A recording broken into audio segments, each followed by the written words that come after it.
Après avoir bravé les pires épreuves et éliminé un par un ses ennemis les plus coriaces, dans des jeux d'enfants mortels, une année s'est écoulée. Il est désormais seul, avec sa musique, face au monde.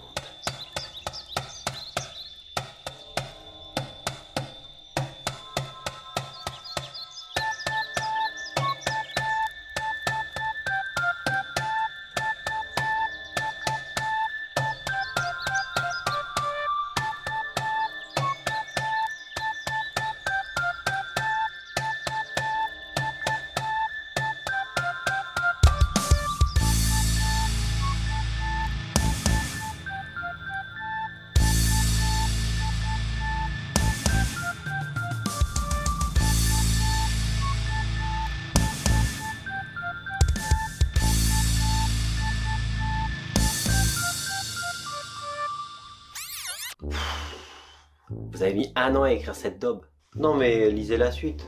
Un musicien psychopathe qui joue à des jeux d'enfants pour tuer les autres. Et vous avez pas trouvé mieux que de la flûte à bec. Bah si c'est juste l'air de flûte qui vous plaît pas, je peux la changer. Allez, foutez-moi le camp.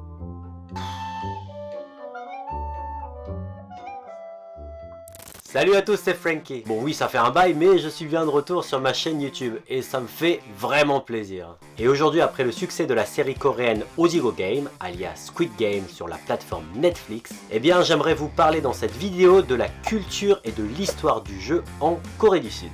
Moi-même étant un gros fan de jeux en tout genre. Alors on est parti, jingle. Bon, dans cette vidéo, on évoquera certains jeux qui apparaissent dans la série Squid Game. Donc si vous n'avez pas encore vu la série et que vous ne voulez pas être spoilé, eh bien je vous conseille d'aller voir la série, mais ensuite vous revenez. Et profitez-en pour mettre un petit pouce en l'air et vous abonner à la chaîne si c'est pas encore fait. Donc cette vidéo ne sera pas destinée à parler de l'histoire, des personnages, des théories ou réactions à chaud, mais je vous parlerai en détail des différents jeux sud-coréens et de la culture du jeu dans le pays. En coréen, c'est le mot nori qui désigne l'art de s'amuser et de se divertir sous certaines règles. Et dans le langage courant, on utilise désormais le mot anglais game pour parler des différents jeux où 2 ou plusieurs parties s'affrontent contre un adversaire direct ou contre le destin. Et en Corée du Sud, le game est présent partout. Et pour commencer, un peu d'histoire. On peut remonter à l'époque des 3 royaumes de Corée, de Goguryeo, Baekje et de Silla, avec les Hanguk의 민속놀이, les jeux folkloriques coréens qui font référence aux jeux traditionnels. Ils servaient notamment à l'éducation des plus jeunes et au divertissement de tous, ou pour animer les cérémonies des grands jours fériés comme le Seollal ou le Chuseok, la fête des moissons, que j'avais évoqué déjà en détail dans cette vidéo. Et il existe une multitude de jeux, donc évidemment on ne pourra pas tous les évoquer en détail. Mais le plus connu des jeux est sûrement le Yunnori, qui se joue sur un plateau de jeu comme au jeu des petits chevals. C'est des chevaux, pas des chevals. Mais non, c'était pour le jeu de mots, cheval, chi... Ah, laisse tomber. Et pour gagner c'est simple, on doit faire le tour du plateau. On doit lancer 4 bâtons, appelés yukkalak, qui font office de dés. Et on peut avancer d'un nombre de cases correspondant au nombre de bâtons sur le dos. L'autre jeu très connu est le tuonori, où tu dois lancer des flèches ou des longs bâtons, à 2 mètres environ, et essayer de les faire rentrer dans une sorte de jarre. Et c'est celui qui en met le plus qui gagne le combat. Rien de plus simple. Il y a ensuite le pisokchigi, qui se joue en extérieur, où tu dois lancer un morceau de bois pour faire tomber l'autre pour pouvoir gagner. Et on y joue également avec des pierres. Et pourquoi pas, ces jeux pourraient être les futurs défis des prochaines saisons de la série. Mais à la place des bouts de bois, moi je mettrais des couteaux. Bon, on dit des couteaux, pas des couteaux.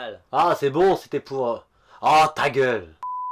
Et d'autres jeux de confrontation directe que je verrai bien dans les prochaines saisons sont le Chajonnori, un jeu habituellement joué par les hommes pendant le Taeboreum qui célèbre la première pleine lune de la nouvelle année du calendrier lunaire coréen. Ce jeu est une sorte de combat de chariot entre 2 camps, chacun dirigé par un guerrier, le but étant de faire tomber l'autre. Et l'autre jeu est le Noltwigi, qui lui était joué par la jante féminine. C'est une sorte de jeu de bascule où les 2 joueuses sont debout sur les extrémités d'une planche en bois, en équilibre, s'amusant à se balancer et à se lancer en l'air. Bien maintenant, revenons au jeu présent dans la série Squid Game.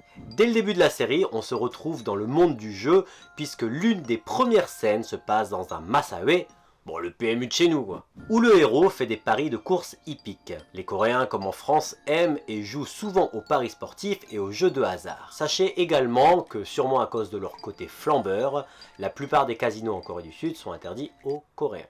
Et ensuite, on retrouve un autre jeu que les Coréens apprécient dès leur plus jeune âge. Il s'agit du Inyeong Pokki, qui sont des machines pour attraper des peluches qu'on retrouve souvent dans nos fêtes foraines françaises. Sauf qu'ici, il existe des salles de jeu de manière permanente, un peu partout dans le pays, et des machines installées dans les rues pour pouvoir choper des peluches ou autres babioles. Et je vous assure, il n'y a pas que les enfants qui y jouent.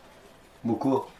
Et avant d'évoquer les 6 jeux officiels de la série, revenons à un autre jeu traditionnel, le Takchichigi, qui se déroule dans le métro séoulite, où l'on retrouve dans cette scène le célèbre acteur coréen Kong-yu. Pour en venir au Takchichigi, il confronte 2 joueurs qui doivent, à l'aide de leurs armes, plusieurs feuilles pliées ensemble qui forment un carré, retourner celui de son adversaire, un peu comme le jeu des POG pendant notre jeunesse. Bon allez, nous aussi on va faire un petit jeu. Mettez en commentaire le jeu que vous avez le plus apprécié quand vous étiez jeune. Et si on peut créer des tactis de toutes sortes, dans la série, elles sont de couleur rouge et bleu, qui pour moi font référence aux couleurs du drapeau coréen. D'ailleurs, ce sont les couleurs qu'on retrouve dans le taekwondo, un art martial sud-coréen, mais également dans des sports de combat comme la lutte et la boxe. Certains parlent également d'hommage aux pilules présentes dans le film Matrix. Bon, moi personnellement, je pense que ce sont les couleurs qui représentent le mieux l'attaque et la défense. L'organisateur du jeu en rouge et ceux qui y participent en bleu, comme les uniformes de la série. Et la couleur de cheveux de Lee Jong-jae à la fin montre bien qui est le nouvel empereur du game. Ah, et j'ai oublié d'évoquer le jeu avant le jeu, le plus joué des jeux dans le milieu des jeux. Qu'est-ce que je disais là? Et il s'agit du Kawibaibon, le pierre-feuille-ciseau en français. D'ailleurs en France, qui a inventé cette merde là, le puits? Ça existe encore ça? En fait, il l'utilise tout le temps pour savoir qui commence lors d'un jeu, prendre une décision et dans bien d'autres occasions. Bon maintenant c'est l'heure, passons au jeu mortel de Squid Game. On commence avec le 1, 2, 3 soleil coréen, le qui veut dire littéralement l'hibiscus a fleuri. Et petite info, l'hibiscus est la fleur désignée comme emblème de la Corée. Et mis à part la phrase clé du jeu qui change selon les pays, les règles sont les mêmes partout dans le monde, donc on ne va pas s'attarder dessus. Certains accusent la série de plagier le film japonais de Takashi Miike, Kamisama no Iutori. Bon évidemment, je pense qu'il s'en est grandement inspiré, mais de là à crier au plagiat. D'ailleurs, on peut voir les influences nippones avec des ressemblances évidentes à Battle Royale, la base du survival game, au film donc de Takashi Miike, et à l'anime et au manga moins connu en France de Kaiji.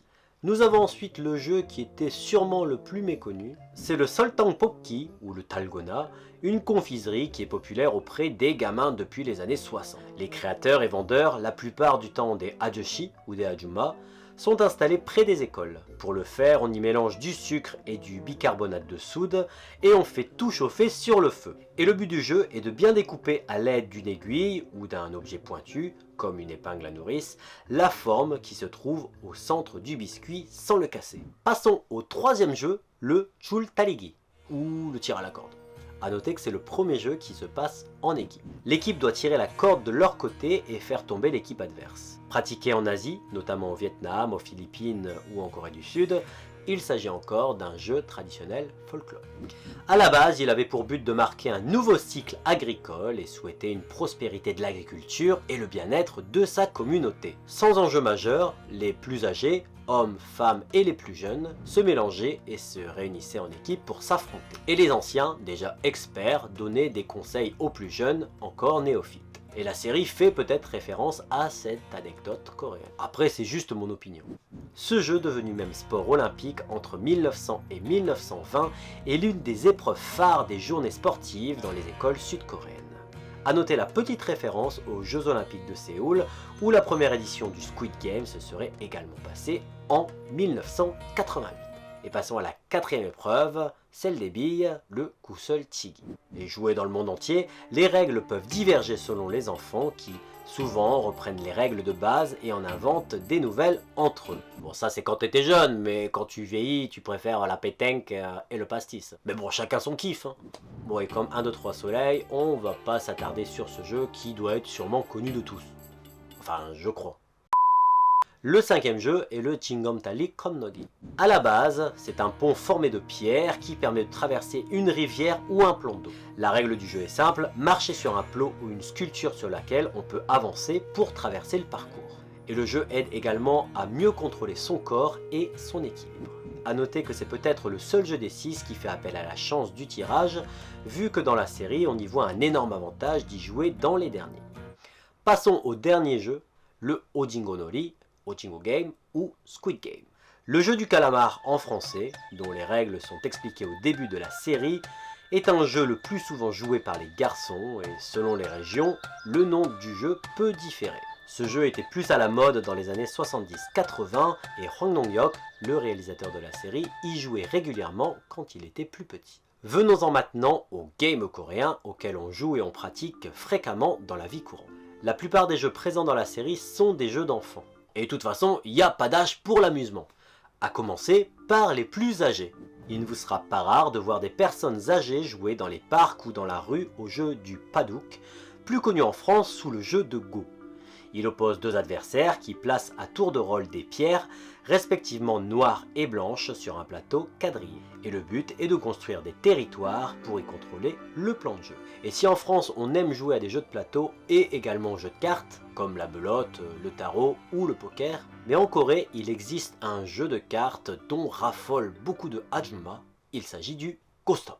On utilise un jeu de cartes nommé Hwatu, où il faut créer des combinaisons pour gagner. A la base je suis un gros joueur de cartes, mais j'ai déjà essayé et c'est pas pour moi. Donc je serai incapable personnellement de bien vous expliquer les règles.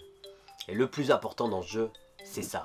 먹고 제끼고 아싸. Les Coréens aiment également jouer aux jeux de société. Et bien qu'en France on a plus l'habitude de jouer entre amis ou en famille à la maison, en Corée du Sud on y jouera plutôt dans des board game cafés où tu viens entre amis ou en couple afin de profiter pleinement d'une multitude de jeux de société. Bon, parlons sérieusement maintenant. La picole. Et on ne peut pas parler de jeux sans évoquer les jeux d'alcool en Corée du Sud. Si vous passez par exemple par la case universitaire en Corée du Sud, il vous faudra être rodé côté jeux de boisson. Des jeux souvent faciles qui peuvent se faire avec le moindre objet, comme le bouchon de la bouteille de soju, où tu dois taper dans la tige pour la décrocher et faire boire les personnes à côté de toi. Ces jeux permettent de détendre l'atmosphère, de mettre un peu d'ambiance et de rapprocher les personnes qui y jouent, et de boire comme des trous au passage. Bon, il y a même des jeux où tu comprendras absolument rien au début, mais bon, à force de pratique du lever de coude, t'inquiète pas, tu t'y habitueras. Et pour conclure cette vidéo, on ne peut pas parler de la Corée du Sud sans évoquer les jeux vidéo. Et même si les Coréens sont moins consoles de jeux, il ne sera pas rare de voir filles et garçons jouer aux jeux mobiles, dans le métro, dans les files d'attente, et les Coréens manient mieux que quiconque dans le monde le clavier et la souris. Pour information, il existe de nombreuses salles de jeux en réseau, que l'on appelle PC Bang, que vous pouvez trouver un peu partout dans le pays. Et vous pourrez jouer à des multitudes de jeux à faible coût sur des machines toujours très performantes. La Corée compte énormément de grosses sociétés de jeux vidéo comme Nexon ou Netmarble pour ne citer que. Et la Corée du Sud est le premier pays à avoir eu des joueurs professionnels dans le monde de l'e-sport et des rediffusions à la télévision et sur internet. Tout cela a commencé avec StarCraft et ses grandes stars de l'époque comme Im Yo-han pour ne citer que lui, suivi par le jeu League of Legends et sa légende vivante Lee Sang-hyuk alias Faker. Il faut savoir faire une roulade pour être une légende. A noter que la LCK, la ligue sud-coréenne de LoL, est la seule grosse région majeure qui n'a aucun joueur étranger dans ses équipes. Le choix est tellement grand qu'ils n'ont pas besoin d'aller chercher ailleurs. Au passage, je suis en train de vous concocter une vidéo sur l'histoire de l'e-sport en Corée du Sud, un sujet qui me tient énormément à cœur. À cœur, t'as compris le jeu de mots? Voilà, cette vidéo est maintenant terminée et je suis vraiment ravi de tous vous retrouver sur YouTube après une grosse année d'absence. Et j'en suis vraiment désolé. Et on se retrouve très prochainement pour parler des futurs contenus de la chaîne que je vous prépare actuellement. Alors à la prochaine et Tomoza!